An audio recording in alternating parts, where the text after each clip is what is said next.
All right. I would like to call to order the council work session for July 29, 2025. I will now ask our clerk, Georgia Langer, to please call the roll for attendance. Counselor Wong. Present. Counselor Rosenthal. Present. Counselor Nolan. Present. Counselor Lewis. Present.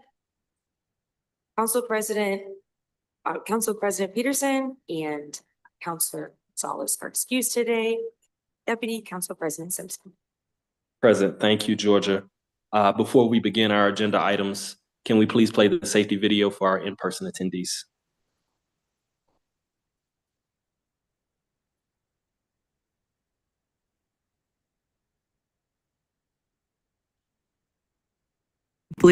A Metro Park Ranger. Here at Oxbow Park, safety is our #1 priority, not only for our guests, but for our staff members. I'm at the Welcome Center and you're at the Regional Center. The council chambers are located on the 3rd floor. In the event of a fire alarm, please exit through the door in the northeast corner of the room. Go down the stairway to the 2nd floor. Exit through the main entrance by the reception desk and gather in the courtyard outside that entrance. In the event of a medical or fire emergency, please call 911 and notify the security agent at the reception desk. The nearest defibrillator is mounted on the steps leading from the reception desk down to Grand Avenue. Thank you, and come visit us at Oxbow Park. All right, thank you, Georgia. Counselors, we have one work session topic today. We are welcoming back staff from our Housing and Planning Development and Research Department to revisit our discussion of the state mandated regional housing coordination strategy. Early this year, council provided feedback to staff about actions Metro can take to support housing development. In front of you, you have Emily Lieb, Housing Department Policy Director, and Aaron Key, Urban Policy and Development Manager. Well, hello. I'm happy to be back. That is very good. I'll just keep talking. We go. You're good now. Oh, I'm good now. Okay. Hello, everyone. We're happy to be back. This is a progress update on the housing coordination strategy work. That is a partnership between the Planning, Development, and Research Department and the Housing Department. We're going to give you an update on where we are with this work, some of the ideas that are coming out through our extensive engagement process, and tell you the next steps and how this process is going to lead to a completed strategy by the end of the year. Let's go to the next slide. And I'll give you just a quick recap. The Regional Housing Coordination Strategy is part of the Oregon Housing Needs Analysis legislation that passed through the state a couple of years ago.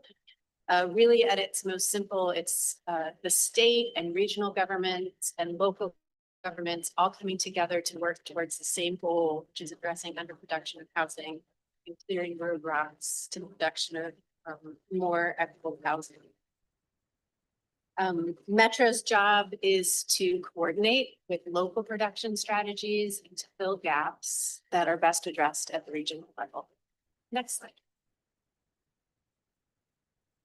So some of the actions and the outcomes that we're trying to achieve are to develop and maintain existing housing of all types that's accessible, affordable, in multiple locations around the region and locations that are well served by economic opportunity, services and amenities.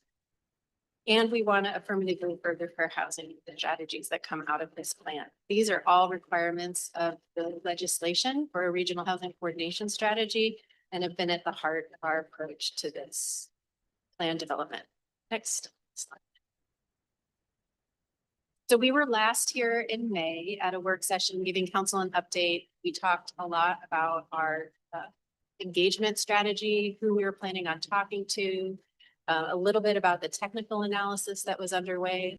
So now we are at a place where we've completed that engagement and have a long list of strategies that we're working to evaluate and prioritize. And then soon we'll be moving into the drafting of the strategy and bringing it back for adoption by council. So the reason this check-in is important is to help you see where we're going along the way and make adjustments before we produce the plan and bring it back to you to review. And hopefully you'll be very happy with what you see back. Next slide. So let me give you an overview of the engagement we've been doing. It's been many months and we've met with quite a few people. One of the groups is called the Implementers Work Group. This group is made up of planning staff and in some cases housing staff from local communities, counties and cities who either have worked already on the production strategy for their community or whose community will be required to do production strategy in the future, but they haven't been scheduled to do it yet. So this implement work group is a very helpful way to learn about how Metro strategy can support the local strategies and provide resources or remove roadblocks that are making it difficult for them to produce the housing in their own communities. We also met with focus groups and coalition member meetings. So we went to meetings of for smart growth, for instance. We had focus groups of affordable housing coalitions and wanted to hear a lot of different ideas about, again, roadblocks, things that would be helpful and supportive of these folks who are on the ground in housing. Some of the ideas that came out of these groups were about, obviously supporting local housing production strategy implementation. That really makes a lot of sense. Focus group ideas included community research for fair housing planning. Also aligning vouchers with nonprofit housing providers. We heard ideas also here at council and work session about expanding funding for Brownfields grant program. We conducted interviews both internally and externally and heard about affordable housing listing service as a regional need that would be very helpful, and expanding the current work that Metro does around land banking and purchasing properties for the production of housing in the future. We went to several Metro committees like MTAC and IMPAC a couple of times. And I mentioned the interviews that we've done. So you can see there we've got a variety of voices participating in this process, all generally focused on those that are working to produce housing, either from the regulatory side or actively producing housing themselves, to find out where Metro's best fit and what kind of assistance they need. Let's go on to the next slide. So the result was a very long list of ideas, which was fantastic. That's exactly what we were after.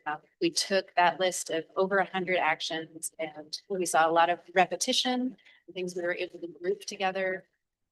Some were really goal oriented and less specific strategies. So we adjusted those and we, through that refinement, narrowed it down to a list of 36 actions, which we then sent through an evaluation process.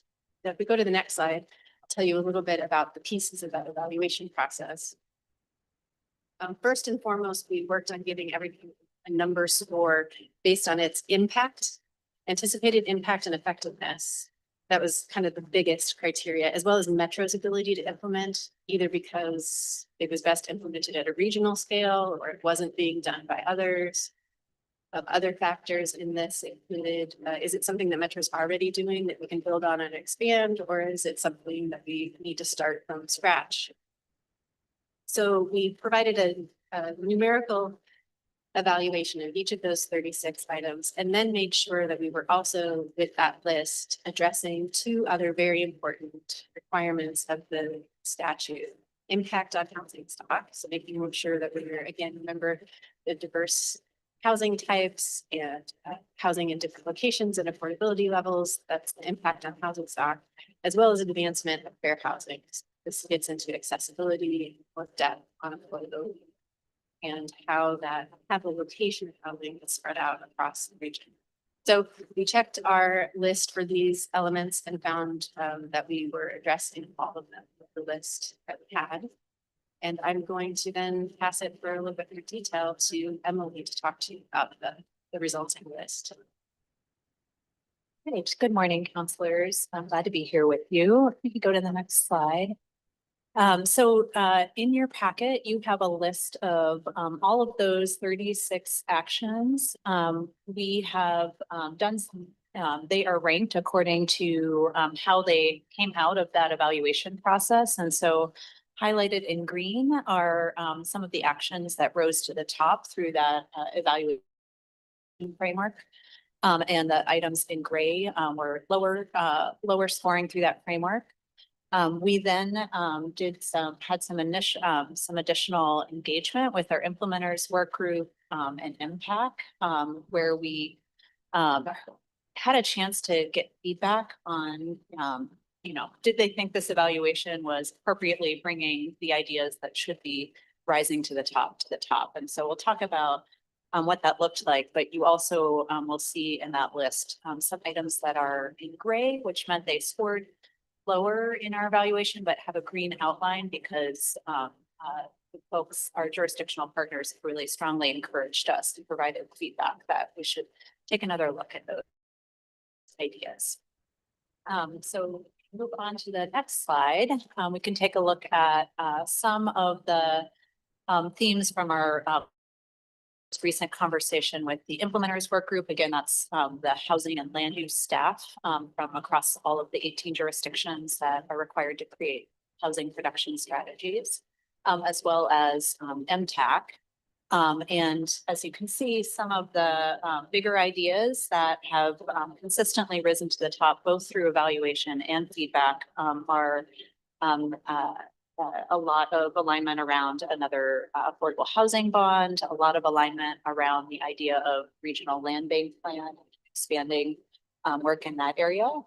We've also heard significant support for the idea of Metro convening partners to develop a coordinated legislative agenda to advocate for state and federal resources and policies, which is an idea that was added to the list in response to council feedback at a previous work session.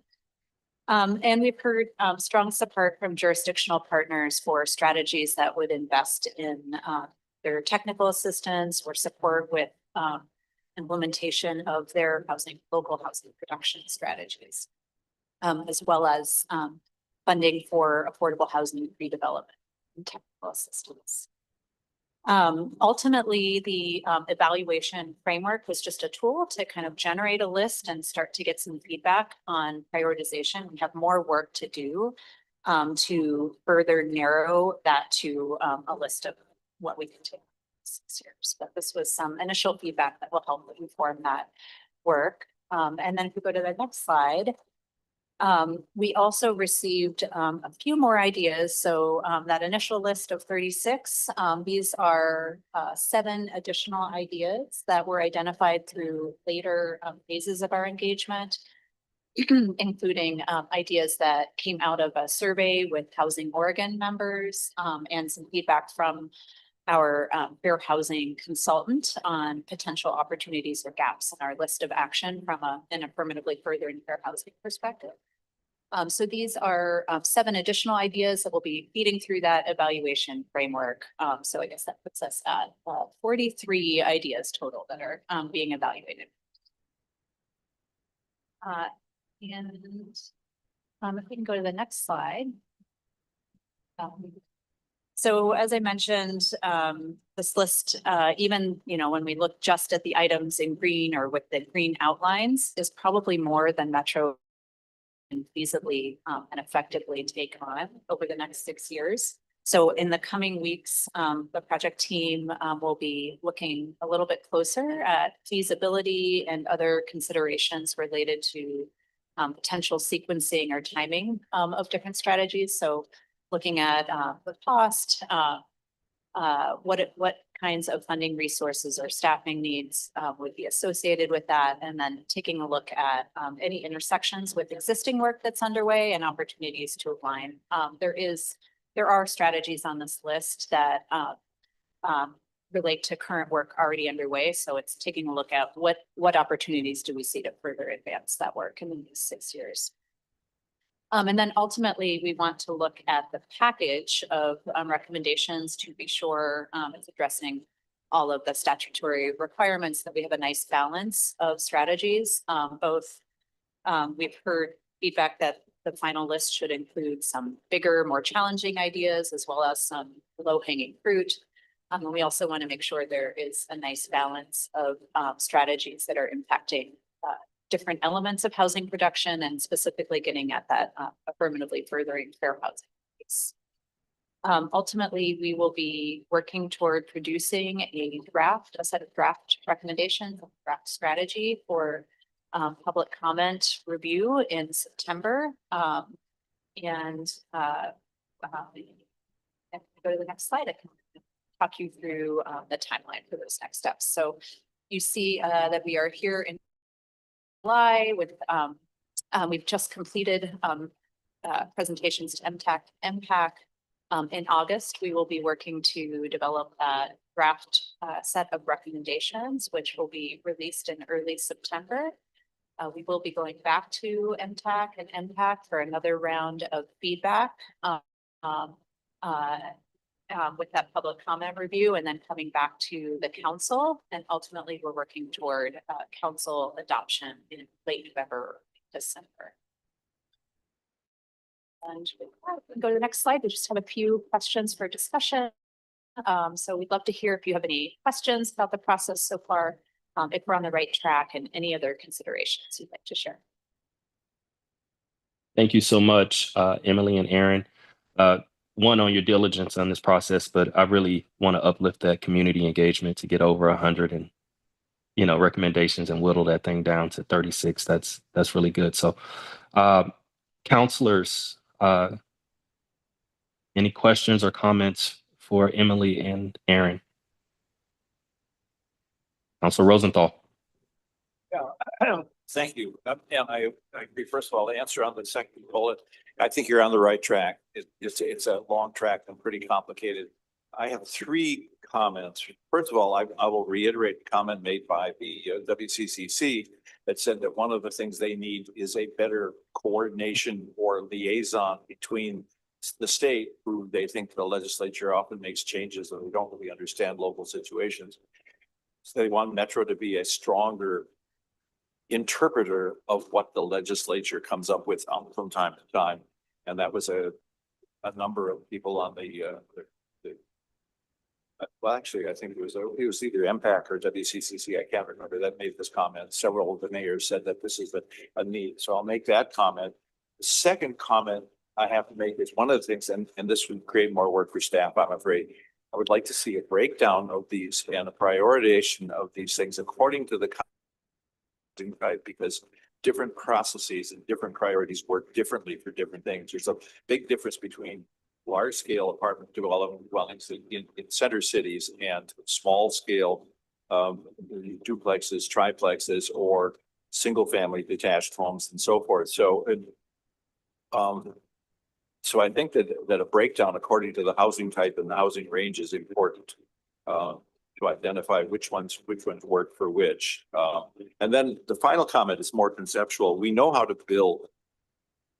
Current stick-built houses, site-built houses are $600,000, probably $500,000 to $700,000. That's not affordable for most people. We know how to build cheaper houses. We just don't know how to put them any place. In other words, we have constructed houses, but we have people who are very happy living in large trailers, but we don't have any process for protecting those lands or for creating new lands, particularly near job areas. Now, in the old days, of course, Oregon developed on the fact of factory towns. We were a logging company and an agriculture company. We still have workforce housing associated with certain agricultural industries, which is a whole nother issue. We can't do that anymore because our industries have changed and we've become much more high tech, but we still have the need for people who have sort of marginal incomes. They can afford to live in a factory home or perhaps a trailer, but we don't have the places. And so I encourage us to look for ways in which perhaps land banking, perhaps some other set aside, perhaps some even in some industrial way of contributing to the land areas that are developed for affordable housing near workforce areas. I think these are things that we have to look at because these are the only houses that are really affordable for most people if they want to own their own home. I think I would like to see in the future some specific ideas expressed, where we can find it for protecting these affordable and high density kind of living situations. And there's also new technologies. I've mentioned this before. There's new technologies. There's a, 3D printing of certain kinds of small houses. Maybe that's something that we will look forward to 10 years. It's being used in some places, but it's not widely available yet. Thanks. Thank you very much. Counselor Wong and then Counselor Lewis. Great, thank you, Deputy President, and thanks for the update. It's kind of going back to the process. Are we actually going to be setting like a regional production goal for this, or are we just kind of creating a suite of strategy? Like, does that feed into a broader vision or goal? There is not a numeric goal. And that's not required by Oregon Housing Needs Analysis for the metro area. Our strategy is meant to be strategies that support reduction numbers of our cities. So each of them, as you know, have been given housing targets. So really our role is to help them reach those targets. Or couldn't we just add all the city targets together to come up with the regional goal? Yeah. Yeah. Yeah, maybe an interesting frame just so that we feel more, unified as a region. So I actually have also talked about the sense of the scale, we're looking for. Because I think we need to create kind of buy-in around the shared goal, or to get that buy-in around the shared strategies. And then oftentimes when we have processes like this, we come up with a great set of like tools and interventions, and then we move to implementation. And it gets bogged down in terms of, what's possible, what feasible, and also like what are sometimes sacred cows for different stakeholders. I'm wondering if it's like its own strategy, but like to have a place of conversation to have, those hard conversations earlier and more region wide, rather than at the individual jurisdiction level. Right, and I'm thinking about when, the governor had set these goals, and then, it would require a look at different environmental standards, things like that, and like those kind of processes get bogged down when we don't have those conversations on the forefront. So that's kind of what because I think we're entering a more resource constrained environment. We have this regional goal, and then we have to create the tools to meet them. But I think that requires us to be more efficient with the resources that we have.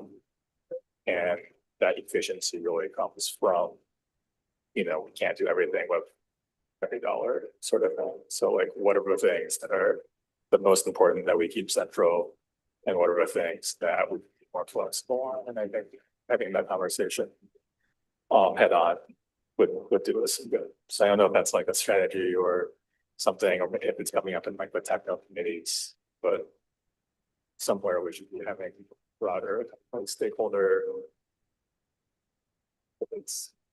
Yeah, I think that will be, that is part of our next, those are helpful considerations. And I think part of our next steps will be through, what is the specific, what are the kind of specific actions we think are feasible for Metro to commit to at this point? And if we, if it's an area where there's really some more engagement that needs to happen to inform what is feasible, what is possible, and or to build support around a strategy, make space for those conversations, and thinking about what kind of engagement is needed in that 6-year timeframe.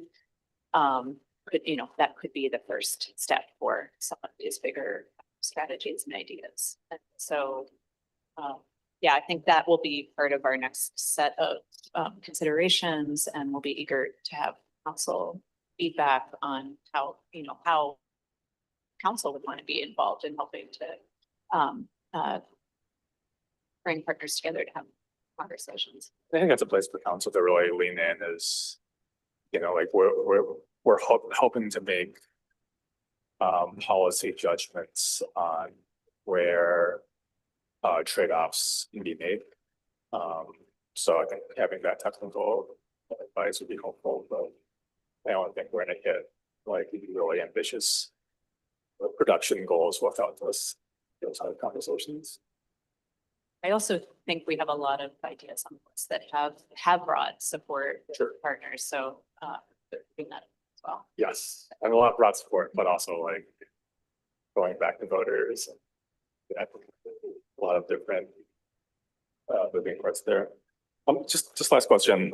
Also wondering if this process might have a touch point with the future visions process.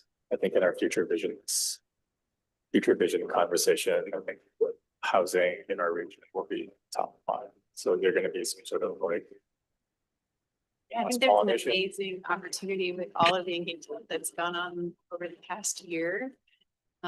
Leading right into a conversation about the future vision, because we have a lot of feedback about housing and the unique roles for Metro and the barriers. But I think all of that is going to feed very nicely to conversations at the future vision. They won't have to have the same conversations with our city and state members. Instead, we can build on what folks have already said. And those strategies that will have come out of the plan and how we either build on them or add support. So yeah, I absolutely think that it'll be a continuation.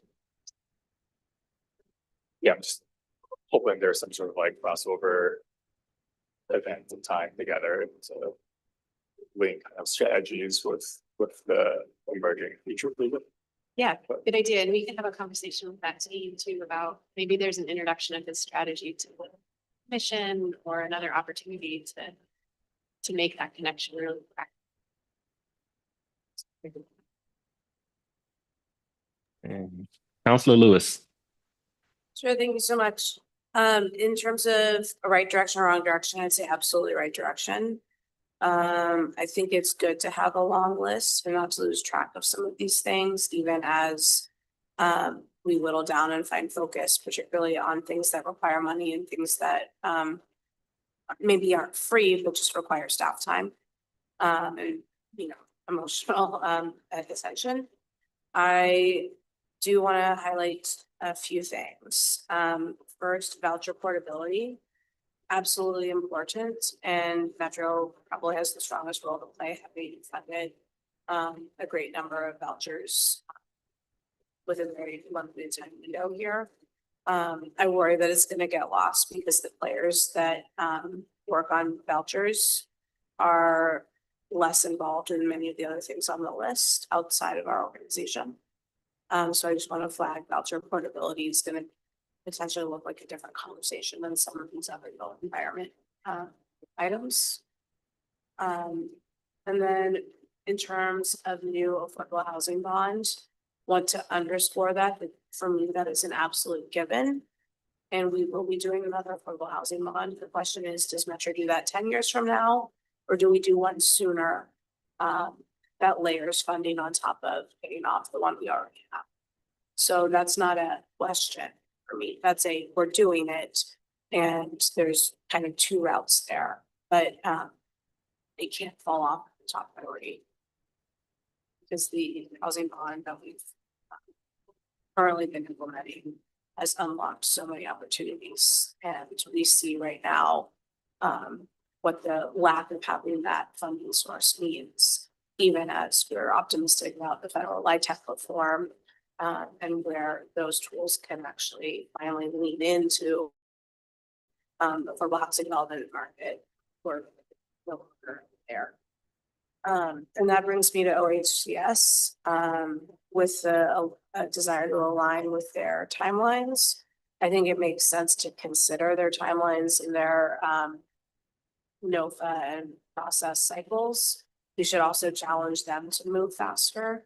Since one of the things we hear the most is carrying costs during the uncertainty of development, and that's both on the ground process and permitting, but it's also funding stacks coming together.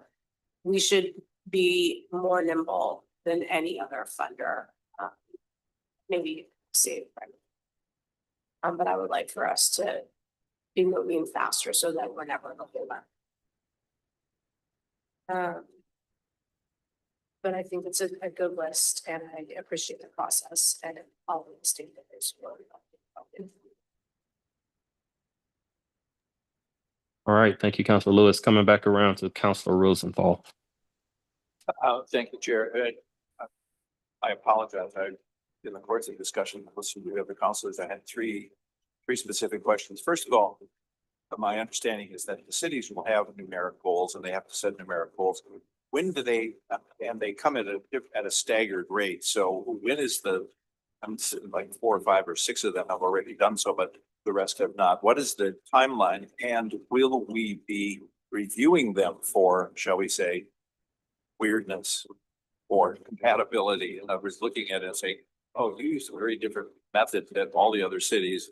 And maybe that you should think about doing it differently. That's that question. And then finally, the other question would be, do you expect that we will be coming with a legislative program ask to council for either the next session or the next long session, saying these are things we want the legislature to consider in terms of changes, whether it's changes in certain kind of state zone requirements or density requirements, stuff like that. Let me see, one of the questions was, will we be reviewing the local housing Yeah, production strategies? And we have been today, as soon as one is released, we've been reviewing it. Looking for, we've been reading them and looking for actions that make sense for Metro and places where we can step in and help do this process. Given that we have to do this every 6 years, I kind of expect that we'll continue to kind of stay up to date with those production strategies as they're released, so we can understand what they're talking about. And if they've identified goals for Metro, how that should become new updates to our strategy.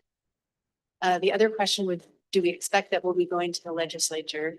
Well, you saw that one of the ideas was coordinated legislative strategy. Our conversations have not yet gotten into any specifics about what might be on that legislative agenda, except to say that this idea of having one. So hard to say at this point what might be an ask or something that the region comes together that they're interested in together. But the idea is to start having these conversations in a more organized way. And one more point of clarification that might be helpful is also the state's role. So the state Department of Land Conservation and Development assigns those housing production targets to cities. Those are updated regularly. Cities create the plans, and then those plans are reviewed by the state. So that and there's kind of an accountability function at the state level. So that role is held by the state. Metro is also reviewing the plans to identify areas where support. I guess it's useful to say the state is not only monitoring those production strategies, but also the production numbers.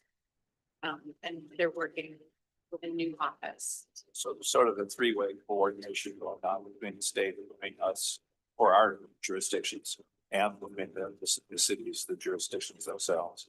Is that right? We don't have a very official, we don't have an official review No, but role that the state does, but we are, participating. yeah, that's it. Obviously, it's expressed the desire for us to take a proactive role in Right.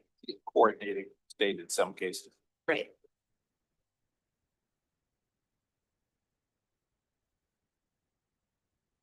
Sorry, I was muted. Councilor Lewis, go ahead.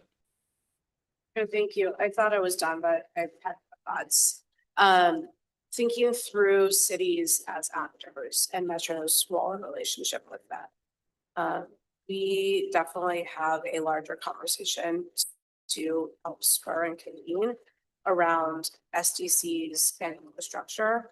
And already at the state, we've seen the conversation. If you want to increase housing production, you obviously need tools for development. but you also need the underlying infrastructure, and the state had their 80 million 2 cycles ago, and now there's kind of a revolving fund of sorts.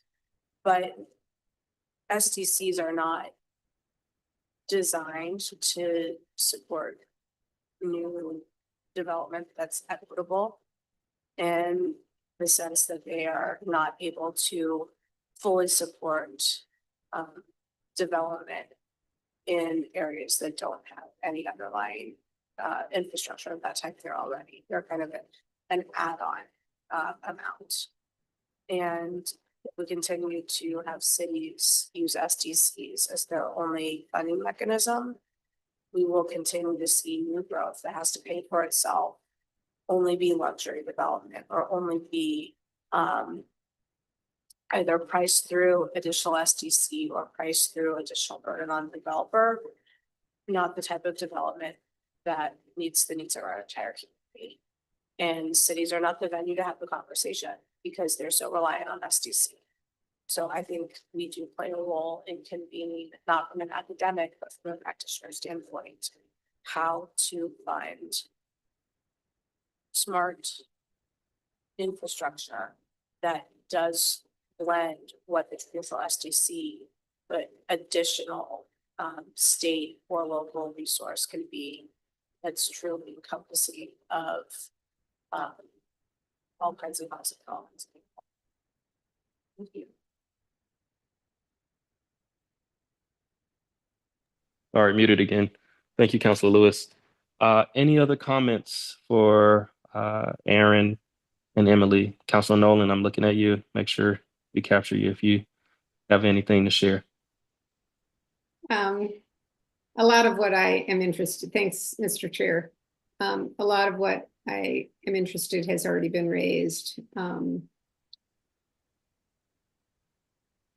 curious though, and this is more a question of clarification before I decide whether I am in concurrence on the use of SDCs, the conversation that Councilor Lewis just had.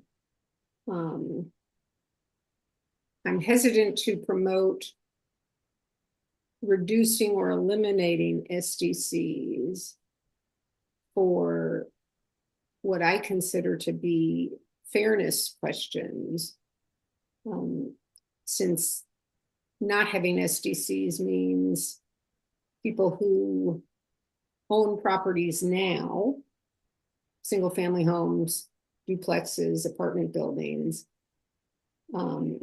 in most jurisdictions paid for the cost of the infrastructure that serves them. And then to be asked to pay for infrastructure that will serve others, I think deserves a lot more conversation. But Councilor Lewis, if I've misunderstood your comments, it would be helpful for me to get a little more details about what you're suggesting. I think you perhaps did misunderstand my comments. You know, I just spent the weekend with a lot of mayors from not Portland, and the pressure that they're receiving after Portland waived SDCs is like 2 cuts. One, the SDCs already don't pay for what they need them to pay for, and then to be asked to forego them is absolutely impossible because they would be cutting entire departments because there is no magic. So I think that's what I'm trying to get the conversation steered toward. There are definitely concerns that I understand why SDCs have been waived at various levels of government, not only the city of Portland, but some other districts. Sometimes for everything, sometimes for specific projects, but we're not having a comprehensive conversation. And the tool itself means that you're going through an SDC calculator that may determine the kind of thing you build, the size of thing you build, or where you build in a way that we want developers maybe to be thinking differently than playing that SDC calculator game. Mr. Chair, if I might, thank you for the explanation. I think that does change my perspective on it a bit.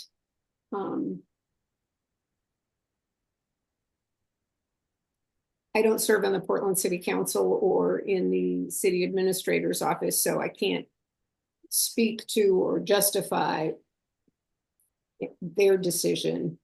But I'm not terribly interested in, no, let's not just be nuanced about it. I don't support waiver of SDCs writ large. I don't support waiver or reduction of SDCs for any development that does not have enforceable promises for long-term sustaining of affordability or other public value. And certainly not without some enforceable contract that says the developer fulfills a public goal with the savings. It just subsidizing very profitable, which is why developers are preferring to build high-end unsubsidized projects, is because they're much more profitable than building cottage units or fourplexes or full-on apartment buildings. And they're more destructive of public benefits on a number of levels. So whether that's in whether that comports with your point of view, worth discussing, but I'm very strong on not using, not offering a full feast when all that is needed is a nice appetizer. Okay. Is that your wrap up, Councilor Nolan? Because I want to make sure Aaron and Emily can properly and adequately respond back to you. Yes. Thank you. Thank you, Councilor Nolan. Understanding your position on that is really helpful as we work to kind of define what that SDC idea looks like in the draft strategy.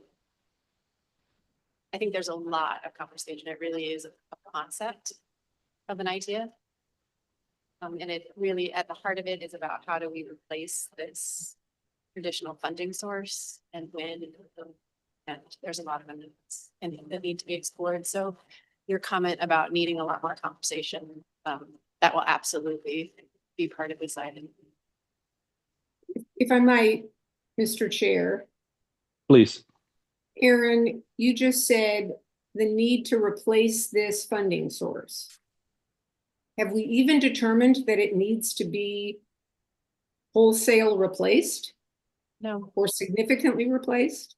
What we're hearing from our jurisdictions is that they would really like to have a fund that they could draw on to provide those funds in a different way than from SDCs. That's really what we're working with at this point, is that concept.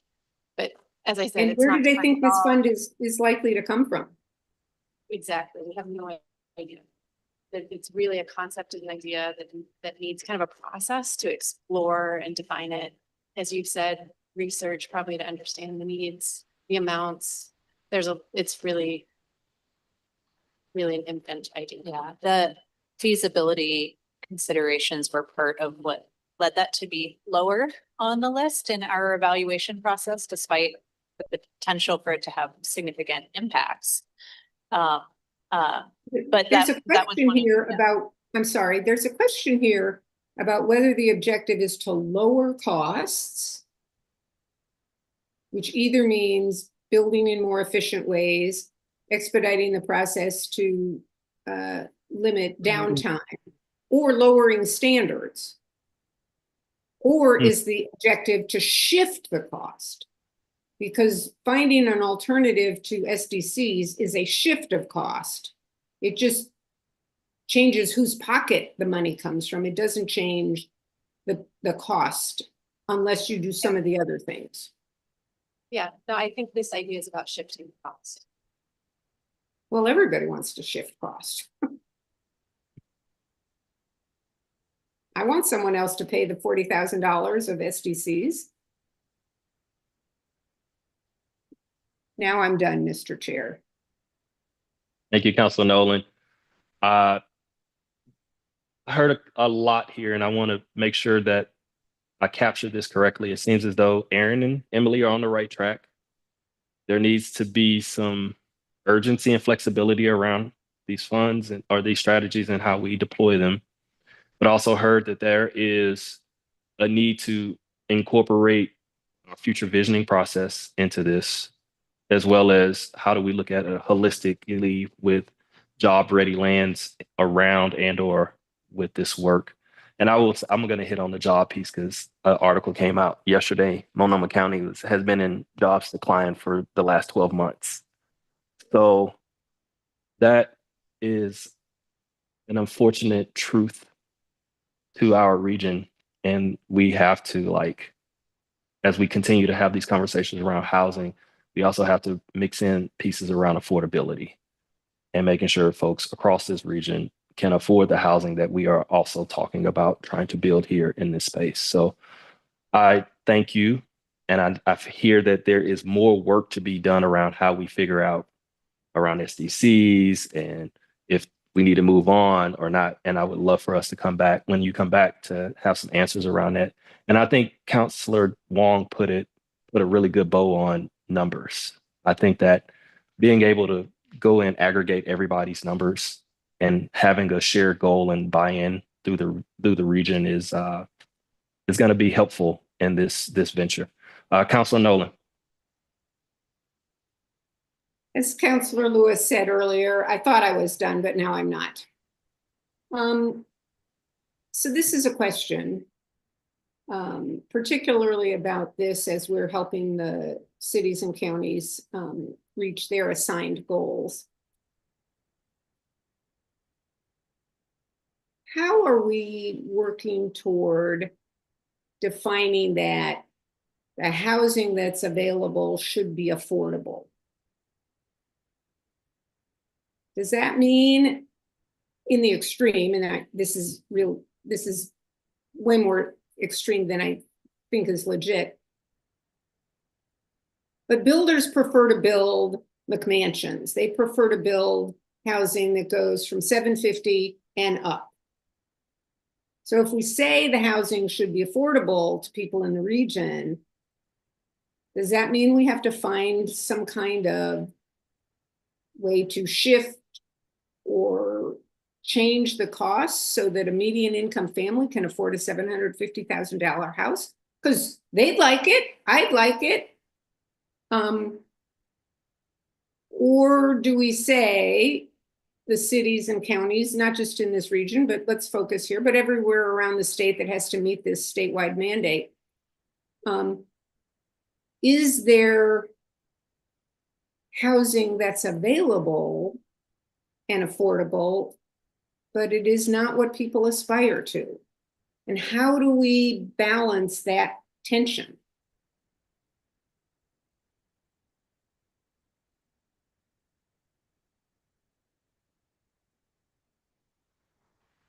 Well, I think for starters, it's helpful to know that the targets assigned to the cities are broken out by affordability levels. So there are specific goals assigned to cities, and those take into account the existing availability of housing. So cities that historically may have had less available affordable housing are getting a higher target proportionately. Can we clarify terms? When you say affordable, do you mean subsidized? Or do you mean naturally affordable on a 34% rule? They're broken out by specific affordability levels and include some affordability levels that are not typically achieved without a regulatory agreement. So 30% AMI housing is not something that we see on the market unless you're talking about a market rate unit paired with a rental assistance voucher. So yes, we are talking about both regulated and unregulated housing at different income levels. I mean, some going up to 80% or 100, 120, those are unregulated housing that may be more middle income bracket, but including, and I don't remember this specific, if it's 30 and 60 or 30 and 50, we could follow up on that. But it is broken down at different tiers of affordability levels. And we do, we would expect that the 30% AMI and under 60% AMI is typically met through housing that is subsidized and has a long-term regulatory agreement. I don't know if I answered your full question though. Did I miss part of it? I don't think you did, but I'm getting into territory that is perhaps a bit out of the scope of this effort, but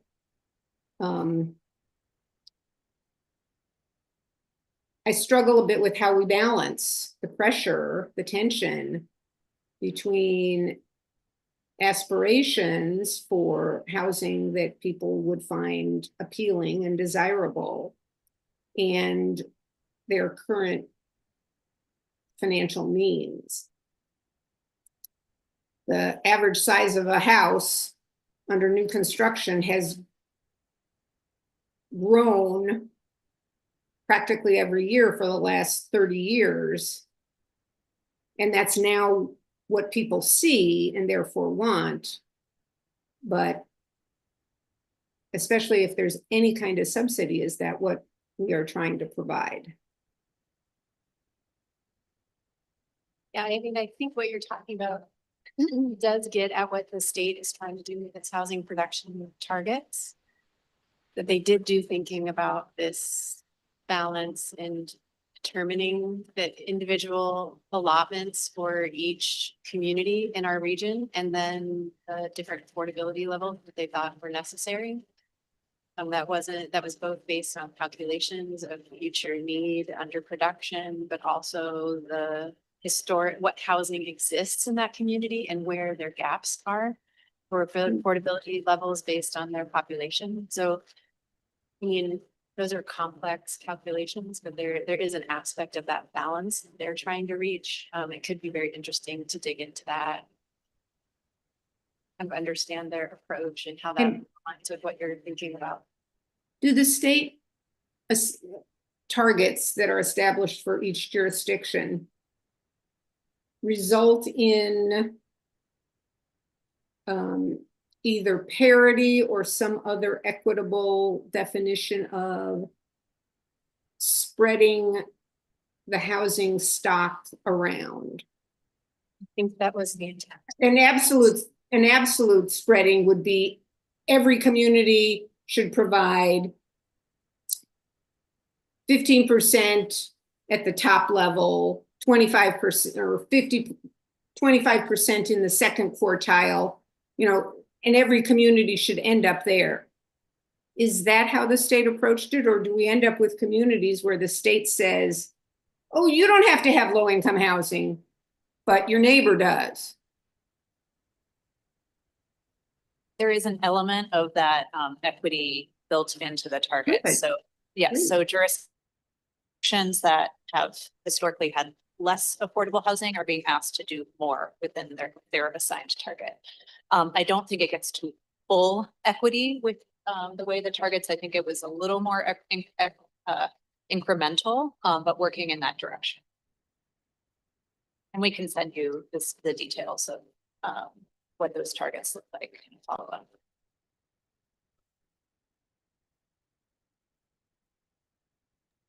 All right, I got Councilor Rosenthal up next and then Councilor Lewis. Yeah, I'm gonna go back to something that I said earlier. Thank you, Chair. It's my theory, and I'm willing to be proven wrong on this. We know how to build houses that are much more affordable, $750,000 houses that are being built. The builders are not going to build them as they build them on site because of the costs of both systems charges as well as land use, which is the result of our land use laws over the years. And I'm not saying that's wrong. I'm just saying that that's part of the result. So we have the ability to build, whether it's manufactured homes, whether it's mobile homes, mobile home parks. We have a few of those still left, some in my district. We don't have a way to site them. We don't have a way to reduce the system's development costs or the land costs once something comes into the urban growth boundary. The prices of the land go up very much. Now, I'm not sure there's some solution, But I do know that we can build houses for $250,000. You can build trailers for 100,000 or less. So we have the ability to build housing for people. We just haven't figured out a way. Now, maybe this process, I hope this process will give us some guidelines going forward on that so that we can continue to provide for alternative living modes, situations like this. The 60% or even the 80% AMI, which are really subsidized, that's a very different market. We're talking about the market between, say, 80 AMI and 130 AMI, where people have a limited resource, but they can't afford $750,000 homes. And I think that that's a market that we have neglected and which our land use laws make it difficult to serve. Like I said, I'm not sure there's a solution, but one possibility might be subsidizing system development charges through some sort of bonding process so that the costs are shared, so the costs don't come to the individual developer. I'm not sure, but I think these are things that we have to keep open. Thank you.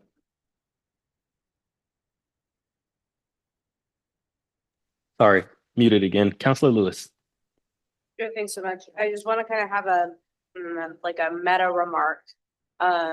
We are diving in pretty deep on something that hits like maybe 3 of the options in front of us. And of the 35 options, we could be having an hour-long conversation probably on each of them. So I didn't mean to spark a deep dive on STCs and who pays, but at the end of the day, like the fact that the housing market is a market means that we will be spending time in this space no matter what. But I do want to lift up that some of these items are as worthy of discussion, even if they're kind of on the cusp and not the ones that have been previously lifted up, if they're still in full green or they're highlighted with the green box. So I don't know how these council can prioritize giving you feedback on those. I mean, this is the time for it. But I think you're also asking us to have a little bit of a prioritization exercise because we can't do it all. The other thing from kind of a meta perspective is obviously this is coming to us because of legislation that has now passed 2 years ago and is not going to be fully implemented until 27, 28, if I'm remembering timelines. You can fill me in on the year that all these deadlines are. Deadlines for the production strategies. And then, Good question. They definitely go into 2017. yeah, so I guess my question is, can you come back to us with what I would call the Andy Shaw roadmap of where this all started from, remind us our previous engagement points and map out what our council level work plan is for future engagement. Because normally I think council gets a little bit more grounded than we are today, which is why I feel like we've been deep diving in 1 or 2 places that may not be the places where Metro can actually serve the best purpose. Do you mean the ongoing engagement with this process or this process can be? From a project perspective, I don't know what this process is other than housing production production. strategy, yeah. Housing, What the council engagement will be between now and adoption. yes. Thank you. All right, Counselor Nolan will wrap us up here on this topic. Thanks, Mr. Chair, for your indulgence. One comment about the cost of a housing unit, and we've talked a lot about houses, and I want to make sure we are including housing because in many cases, the cost of the land is much more than the SDC. And if I'm a developer and I plunk down $400,000 for an acre of land and I build 1 house on it, the cost per unit of the land is $400,000. If I build 40 housing units on that acre, suddenly the cost of that land per housing unit is $10,000. And somewhere in this conversation, I really hope that we are conveying how the region needs to balance what kind of housing is built so that we can reduce the cost of the land per housing unit. And that directly reduces the cost of that housing unit. And some of them don't, you could go, as I've said before, I live on an acre of land where 82 other housing units exist. And I'm not suggesting everywhere in the region needs to be there, but we could go to 60 or 40 or even 20 units on an acre will reduce the cost per housing unit, probably more than waiving or reducing SDCs and incentivize production. And I'm done, Mr. Chair. You've been very patient. No, I patience is not the point or the goal. It's making sure that all of our voices are heard and anything that comes up is laid out to bear so that we can discuss properly. So no skin off my back at all. Aaron, Emily, thank you all so much. I think you have a lot of homework in front of you to come back and update us on at our next council session, work session on this. Thank you so Thank much you. for this. Thank you all. All right. Really good conversation, y'all. Thank you so much. Next, we have our Chief Operating Officer Communications, COO Madrigal. The floor is yours. Thank you.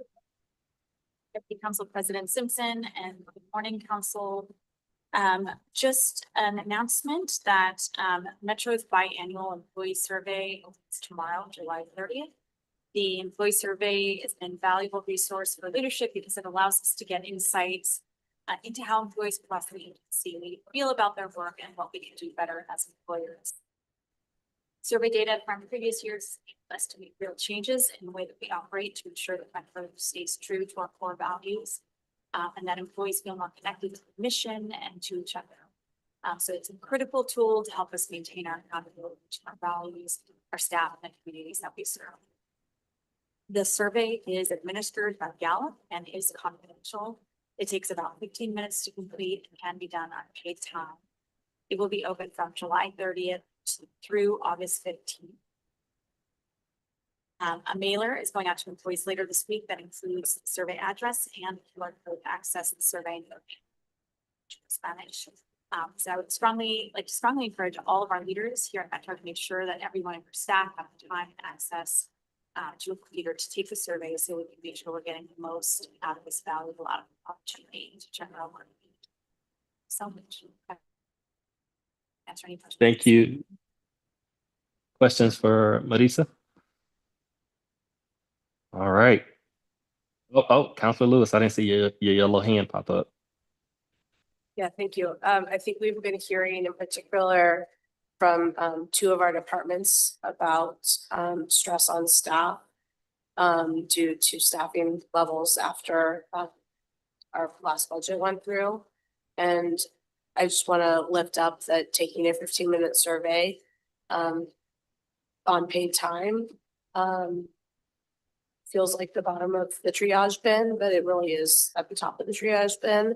And any incentives we could give, particular for those departments that are most stressed, for them to have folks make the time, I think would be appreciated. I know when I work with students on survey, I oftentimes say things like, I want you to be quick, but I also want you to be thorough.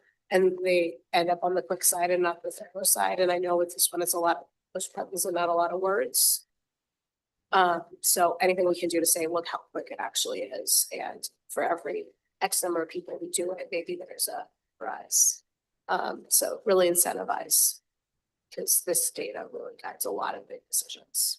I really appreciate that. And we definitely be supporting our departments, making sure that we have as high of a response rate as possible.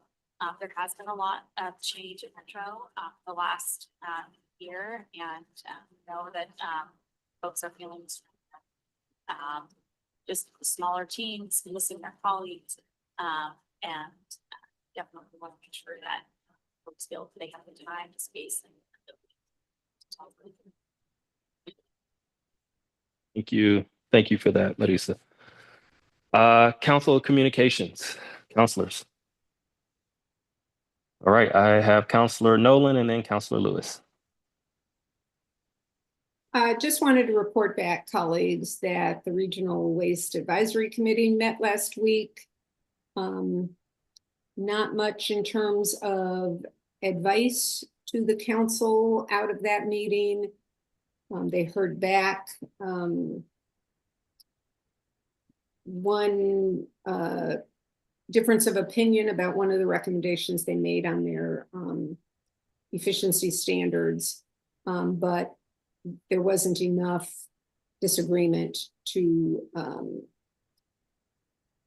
object to the change that was made by staff for good reasons. The rest of the meeting was spent preparing for conversations and advice that we will be asking the committee to make in September and October around implementation of the systems facility plan.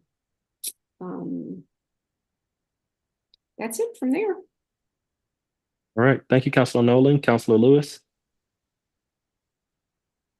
Yes, thank you, colleagues. I want to report back that the Clackamas County Coordinating Committee retreat was this past weekend. The bulk of the agenda on Friday was housing, and on Saturday was transportation, very specifically the state transportation package, and most of the time actually was on transit. So lots of good conversations there. Thank you. Oh, and thank you to Thank you. staff, Ted Levold, for coming all the way out and being part of the panel on transit. Thank you, Counselor Lewis. All right, y'all. Seeing no further discussion, the council work session is adjourned. Our next regular meeting is scheduled for Thursday, July 31st at 10:30 a.m. Have a good day, y'all.